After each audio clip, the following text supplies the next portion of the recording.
But you also had people that were very fine people on both sides. And the aliens would mind meld and give them the technology. They're bad aliens. So are you surprised the Nazis were influenced by demons? No, if demons are real, I would definitely think they'd be on the side of the Nazis. Yeah. McDonald's is connected to the Clintons. They chop up the bodies and put them into the sausage and hamburgers. People are being cannibalized. Look it up. And I'm watching CNN talk about this as violent white nationalist protests. We have done everything in our power to keep this peaceful, you know? It's Pepe's become kind of a symbol.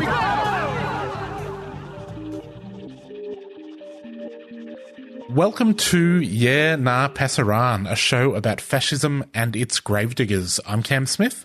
And I'm Andy Fleming. And joining us today is Max Kaiser, one of the people involved in Jews Against Fascism. Thanks very much for joining us, Max. Yeah, thanks for having me. I was wondering, maybe you could tell us, just to start off with, a little bit about Jews Against Fascism, although not too little a bit, because obviously quite a lot of it's in the name. So maybe like a medium bit about it. Jews Against Fascism was formed a few years ago when we were really in the midst of seeing numerous fascist mobilizations on the streets of Melbourne, and a few of us thought that there needed to be a specifically Jewish response to what was going on. I remember particularly going to the anti-fascist mobilization against the rally in Brunswick, just on Sydney Road, and we were basically faced with the prospect of having, unless there was a counter-mobilization, of having Nazis walk down the streets of Sydney Road and, chanting racist and fascist slogans. And it seemed like being face to face with that, from Brunswick, and also it was very personal, that we needed to really make a major effort to get the Jewish community, or aspects of the Jewish community, mobilized and say this is actually a real threat, not just to racialized people, Muslims, who were the main target at the time, but also to Jews, because this really were people who were Nazis and who were mobilizing, and a big part of their understanding of the world was through anti-Semitism and anti-Semitic conspiracy theories. So it was really the idea that we needed to actually get things going. And it ended up being that we kind of stepped into a major Jewish community sort of political crossroads, maybe I could say, because there was Avi Yemini, who's, this right-wing, fascist-aligned Jewish figure who was really mobilizing his own crew and becoming his own sort of mini celebrity at the time, joining in with this sort of arch-Islamophobic and fascist-aligned politics, and he was trying to mobilize within the Jewish community through his gym. And then there were some other right-wing Jewish forces that were all far-right Jewish forces that were also emerging at the time. And I think we did a very good job of really delegitimizing them and problematizing them for the wider Jewish community. So since then, we tried to organize, I suppose, a bunch of people in terms of collective organizing efforts around particularly those counter-mobilizations, and particularly against Avi and this other group, the Australian Jewish Association. But since then, it's really Jews Against Fascism is basically a kind of propaganda outfit. But we cooperate with other groups like the Australian Jewish Democratic Society, and I guess we're part of a sort of a broader Jewish left ecology on the internet and beyond as well. In terms of Reclaim Australia and the United Patriots Front and the various other ragtag associations that have emerged in the past few years, how important is anti-Semitic beliefs to them in your view? I think that Reclaim Australia, maybe the main people that were organising around that wasn't necessarily a main part of their discourse being anti-Semitic, but it ended up being that the hardcore fascists were the ones that continued mobilizing, I guess the True Blue Crew and the UPF, and the UPF now they're then morphed into the Lads Society, and the Lads Society. This is probably stuff that you guys know more than I do, but the Lads Society is also, incorporated Antipodean Resistance, which are very openly anti-Semitic, and that's a huge part of their ideology. So the sort of hardcore Nazi stuff, I guess it became more and more obvious. And then even like when I think the last major fascist mobilization, correct me if I'm wrong, was the one at St Kilda Beach in Melbourne. And that was where you saw people, you know, with Nazi paraphernalia and like helmets and doing, you know, Sieg Heils and etc. And they really weren't being shy about it. So it certainly seems to, I mean, for people who knew what was going on, it was kind of obvious that there was that anti-Semitic Nazi ideology informing the Islamophobia and the earlier fascist mobilizations. But now it seems like, yeah, it's the hardcore that remain, and they're, yeah, quite open about their anti-Semitism. And do you think that, well, St Kilda's has a long history of Jewish communities forming and being in the area. Do you think at that time and previously there's an awareness on the part of the various Jewish communities that this is an issue that they should be paying attention to? And do you think Jews Against Fascism has been successful in raising those issues in those communities? Yeah, I think so. I think now it's like, I mean, particularly sort of 2016 onwards when it became obvious that there was a global rise of the far right, that you did have sort of mainstream Jewish community institutions and people like Vera Abramovich, the head of the Anti-Defamation League, good friend of Jews Against Fascism, that, you know, coming out at least rhetorically quite strongly against the rise of the far right. And I definitely think that, yeah, Jews Against Fascism played a big role in raising that in Australia and saying, you know, this is a real threat that we need to pay attention to as Jews. And you've made reference to the Anti-Defamation Commission. Jews Against Fascism is a slightly different kettle of fish. How would you explain the differences in terms of understanding and approach to questions of anti-Semitism? All right. So, yeah, well, I might as well stick the boot in. So the Anti-Defamation Commission is really, in some ways, the personal project of only one or two people. And at one stage, we looked through the record, like the media releases of the Anti-Defamation Commission over the past, 5 years or whatever was available on the internet. And it was basically Israel, far right, Israel, etc. So, like, the main thing they do is complain about that people are unfairly treating Israel, giving Israel negative media coverage or criticizing something that Israel's done and really dressing that up as if it's, something anti-Semitic. Sometimes it is. Like, sometimes there is anti-Semitism there and, that should be called out. But it is obvious that their main thing that they do is really focus on Israel. And that is really the main thing that's become kind of like, I suppose, hegemonic in terms of Jewish discourse in Australia, at least, when talking about anti-Semitism, is that it's normally related to Israel over the last sort of 10 to 20 years. So, yeah, I think having a focus on fascist groups and being critical of the government, being critical of the Liberal Party, being critical of things that are happening in Australia that aren't to do with Israel is definitely something that Jews Against Fascism does and takes on. So, I guess we have an understanding of anti-Semitism as being related to wider issues of racism and colonialism.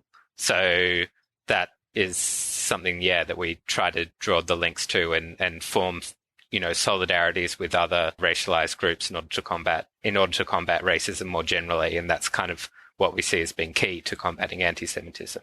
Whereas the Anti-Defamation Commission, sometimes has a much more narrow focus. One of the confusing things, I think, for people looking at someone like an Avi Yemeni, people who are associating with far-right groups and individuals with histories of anti-Semitism, how are people like that managing the contradiction between their identity as a Jewish person, but at the same time standing with anti-Semites? Well, I don't know. I mean, that's an interesting one because it is beyond just Avi, like Benjamin Netanyahu, for instance, is, far right, I would say, authoritarian, fascist-friendly, Jewish leader, cozying up to like the Hungarian regime and doesn't really seem to care about anti-Semitism of the far-right forces that he associates with sometimes. And I guess the way to understand, well, the way that I would interpret it is that, you know, their primary allegiance is really to differing forms of ethno-nationalism. So, yeah, which is, you know, like a lot of the fascists, not all of them, but would say or have said, you know, Israel's fine because it's an ethno-nationalist state. Richard Spencer, I think, was like, you know, Israel is the perfect model for what America should be. It's an ethno-nationalist state. And so, yeah, so there's a real alignment in that the sort of anti-Semitism or racism or anything like that doesn't really matter if you're committed to differing forms of ethno-nationalism.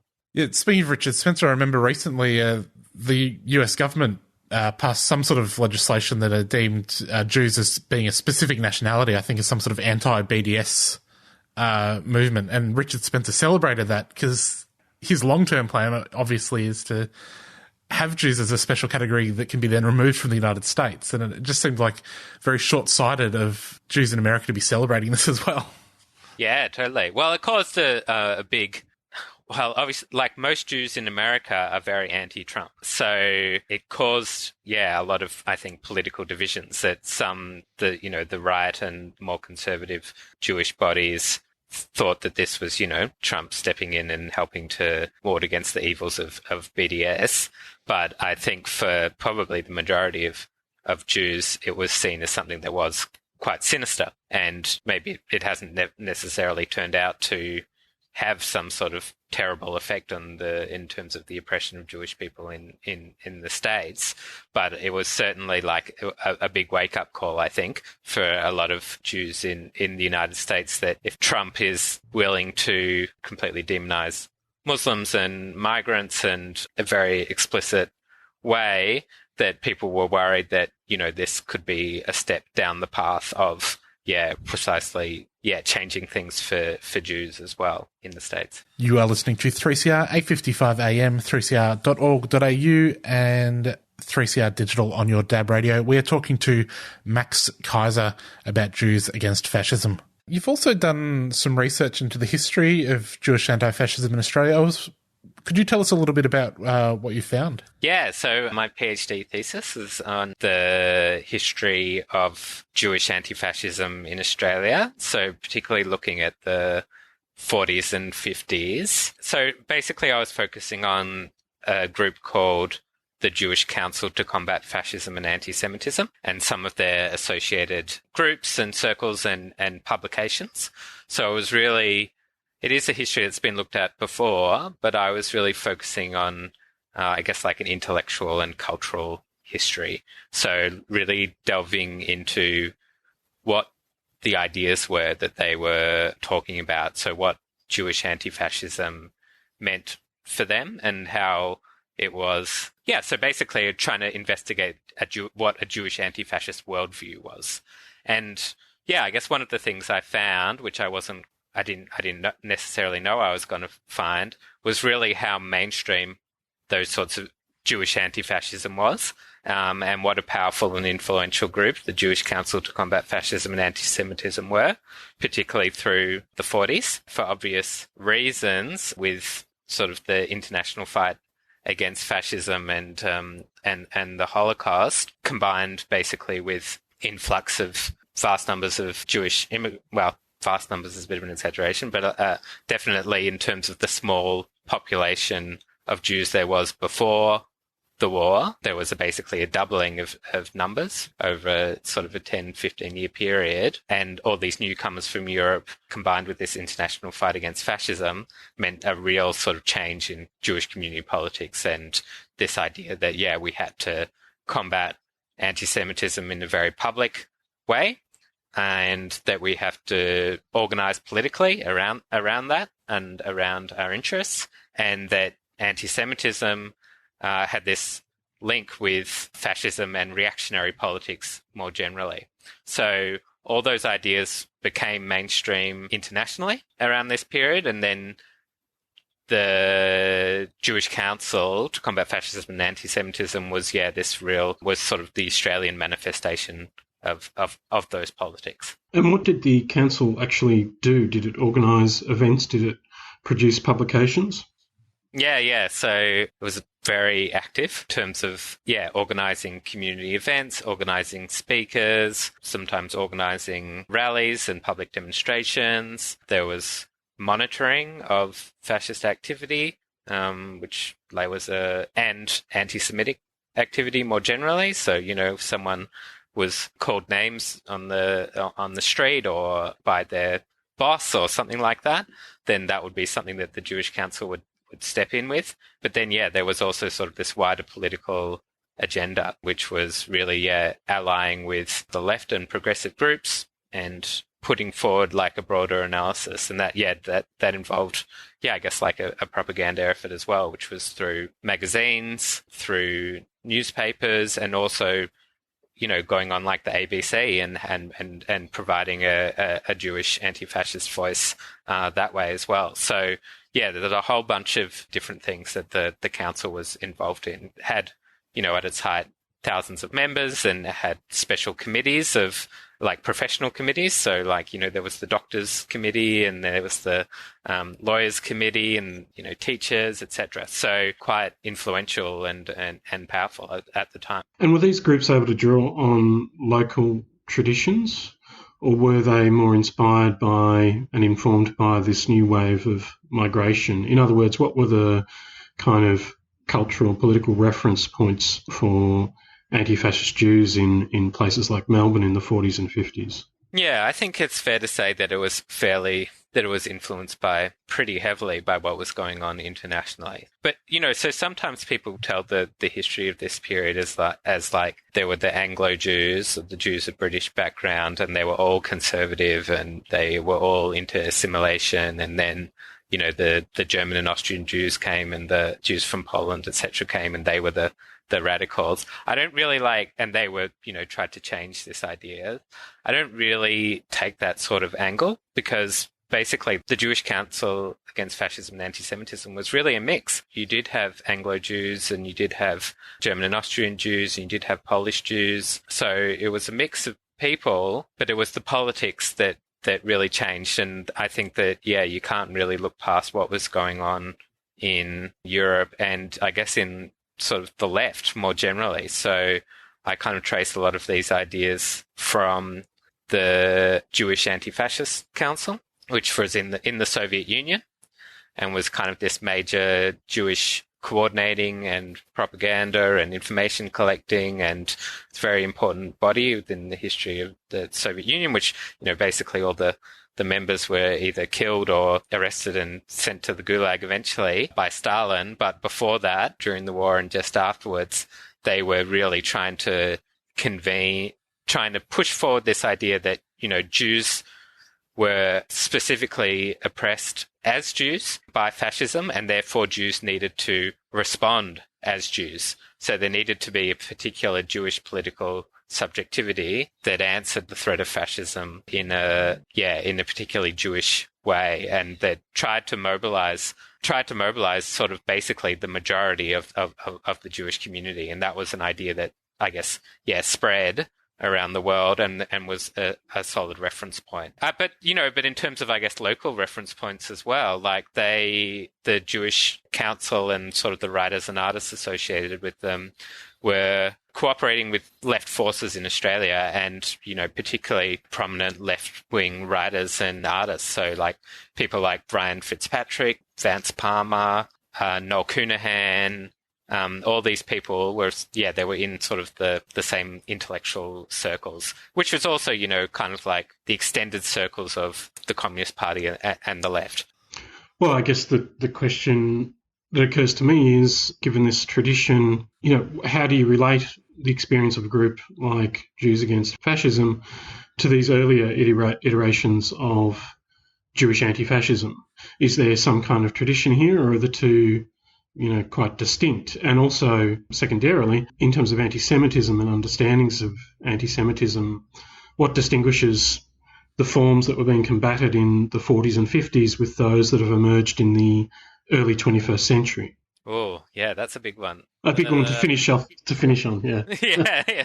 yeah. I think, I think I'm still kind of grappling with that sort of that history of anti-Semitism and what is different about anti-Semitism today from back then. I mean, the most, there is a fascist threat now, but it is different to the Nazis, So that was really what they were dealing with very seriously was what Nazism was and the global threat of fascism. And even after the war, we have this idea that the war was over and fascism was defeated and it sort of vanished as this threat. And also people often say this thing about the ideas of Nazism were discredited and there was no more racism and that sort of thing, which is just complete baloney. And so that threat of fascism was very real. And there was, in this period, there was also the global Cold War was really heating up at its, kind of hottest period around 50-51. And that was a real serious threat. Basically it was completely uncertain what sort of regimes would emerge in this period and what sort of ideas they would pick up, and it was definitely not clear that fascism was dead. So I feel like they really threw, at least the people that I study, they very solidly threw themselves in with the left and were fascism and colonialism are really the chief threats, and that's where anti-Semitism comes from. And they were quite straightforward in a way around that. Whereas now, I think, even we were talking pre-show, about these conspiracy theorists around 5G, etc. They're picking up on anti-Semitic ideas and sometimes they're being fed it by fascists, but there is anti-Semitism. I don't think we can have the same analysis that the only place that anti-Semitism comes from is from fascists, and that's the only thing we need to watch out for is those very openly Nazi or reactionary groupings, because I don't think that is really, at least right now, how anti-Semitism is sort of traveling and circulating. It's a little bit more complicated than that. But having said that, the follow through and the thing that I think we take and from the Jewish Council is relating anti-Semitism to those wider issues of racism and colonialism, having a wider political analysis, and also seeing that, Jews specifically need to have a voice to speak up against anti-Semitism and racism. And those are exactly the same sorts of things that they were talking about back in the 40s and 50s. Well, we'll have to leave it there. Thanks very much for joining us, Max. If people would like to read more of your stuff, Jews Against Fascism on Facebook. And there's also, you're on Twitter at Maxy, Maxyka. Yeah, give me a follow. Very interesting stuff, as always, Andy. Mm-hmm. This show is available as a podcast at 3cr.org.au/Passaran, and don't be afraid to drop us a like as well on Facebook at Passaran. Global Intifada is up next. We'll catch you next week. See you later.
My name's Chris Breen from the Refugee Action Collective. I've been charged with incitement under the 1958 Crimes Act for helping to organise a safe car convoy protest calling for the release of the refugees at the Mantra Hotel and across Australia because of the risk of COVID-19. Labor MPs Jed Carney and Peter Khalil have called for the release of the refugees in the Mantra Hotel, and Jed Carney sent us an audio message supporting the goals of the protest. 26 refugee supporters have been issued fines of $1,652 each, making a total of $43,000 in fines. We'll be challenging the fines and the incitement charge in court, and we need your help. We've got a sign-on statement, a petition, a fundraising campaign for our legal defence, and a public meeting with Craig Foster, Mosford Manus, Julian Burnside and myself on Monday the 4th of May at 6:30pm. You can go to rac-vic.org or Facebook/RACVic for more information. Your solidarity can make a difference for both civil liberties and the urgent campaign to free the refugees. A 3CR supporter.